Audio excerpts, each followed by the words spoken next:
Two-fisted brawler, good times in the sunlight. Trapped in one night, your quarrel cause a gunfight. Holocaust is sleepy, holding microphones. 4 dead men in the alley. The butcher, shirts with the blossoms. West Coast, the gentleman, holding a pistol. Smoke blunts for hours to understand the language of flowers. Gritty mugshot, Mr. Arms and Legs. Drool bullets, bedtime, time to turn in, but into what? A well-set table, third rock from the sun. Dead men hung, Cadillacs and dinosaurs, hot peanuts and fireworks, a holocaust. Bluntz, Martinez, good evening, Girlz and Gunz, and welcome to the InfoWars Nightly News. I'm your host, DLAKE for PREZ. I hope that you notice that tonight I've set the stage with vampires. And you might notice I look a little vampiric myself. You also might notice it's daylight and I'm still alive. This little hellion right here is out again. Tonight's episode is called the P word. I have some notes here. Simple, really. The title, the P word. Our first P word would be proximity. Proximity. Proximity Is nearness in place, time, order, occurrence, or relation. Right, DLAKE. What does that have to do with anything? Well, DLAKE, actually, in junior college, I was in a social studies class. The class was broken up into groups. In my group, our assignment was to find out more about proximity, and specifically proximity in American culture versus other cultures around the world. The group that I was in, what we found in our study was that in other countries, people talked closer to one another, they stood closer to one another. You may be familiar with an episode of Seinfeld. Jerry Seinfeld, Elaine, George, Kramer.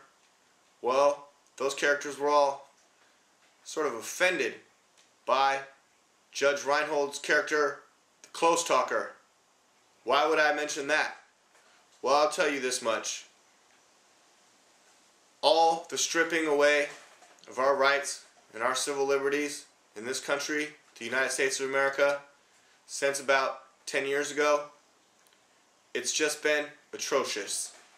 What eugenicists and technocrats and scientific dictators have been attempting to do ever since then and before even, the effort has been to get closer and closer and closer and closer and closer and closer and closer into our personal space.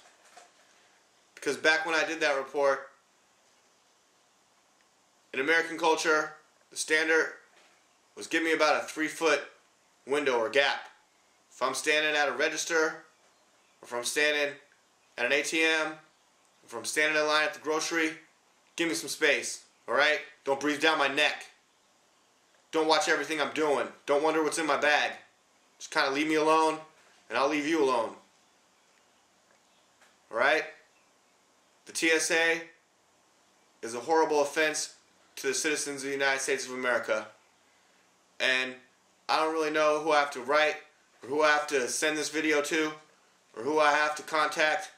But seriously, just stop it. Just end it. Abolish the TSA and abolish all that crap. Because that's what it is. And Janet Napolitano, I want you to be tested for testosterone supplementation ASAP.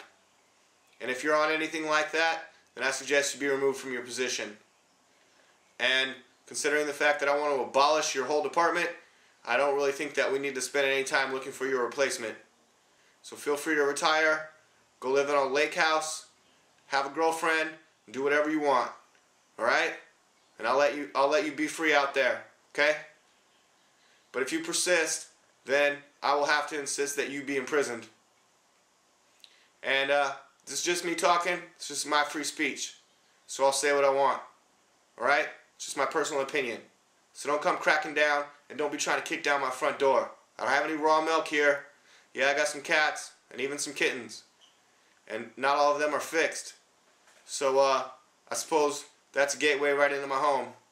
And I'm sure that requires a battling ram. The next word on our P-word special report is propaganda, which just sort of ties nicely right in there now, doesn't it? This report is on cracked.com. Kind of thought that was a sort of funny Mad Magazine type thing. But they do have an article called 6 Mind-Blowing Achievements in Propaganda. Is Shay's Headshot. Number 5, the Story of the Trojan Horse. Number 4, the Great Pyramid of Giza. Number 3, the Boston Massacre. Number 2, the Cult of George Washington. According to crack.com and their article, Mind-Blowing Achievements in Propaganda, the number 1 achievement in propaganda, raising the flag. That up there, friends, is a picture of the USA winning World War II. You can't tell us that it doesn't make you want to go fight in a war a little bit. It's the raising of that flag at Iwo Jima, the end of a hard-fought battle in the Pacific Theater. They turned it into a kick-ass statue. Yeah, I've seen that. I always thought it was pretty cool. Why is it pure propaganda? If you've read about the famous photo, you've probably ran across accusations that it was staged. That's not necessarily true, but it was grossly misleading, and the story behind it is utterly ridiculous. When the Marines took the highest point on the island, Mount Suribachi, which dominates the landmass, they did raise a flag and snapped a photo. This one.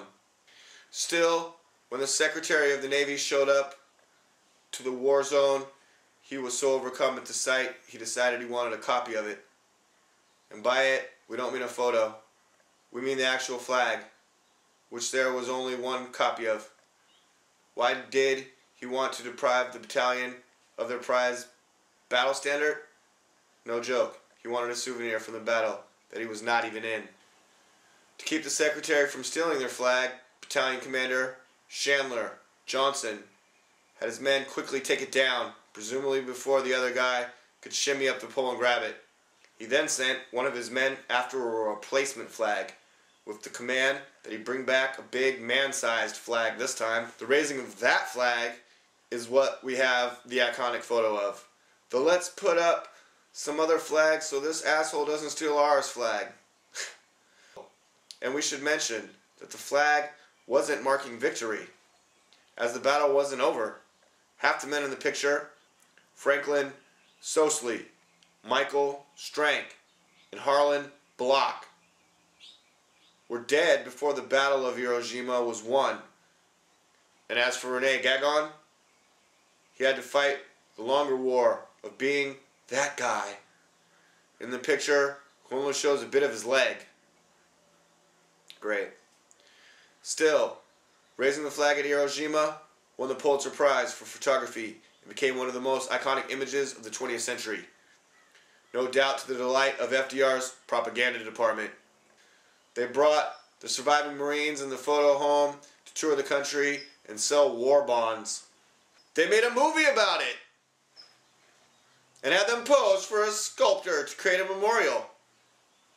And the last P word on my list is penis, because that's how this propaganda search originally started, is because I seem to recall during Vietnam or one of those Asian wars, U.S.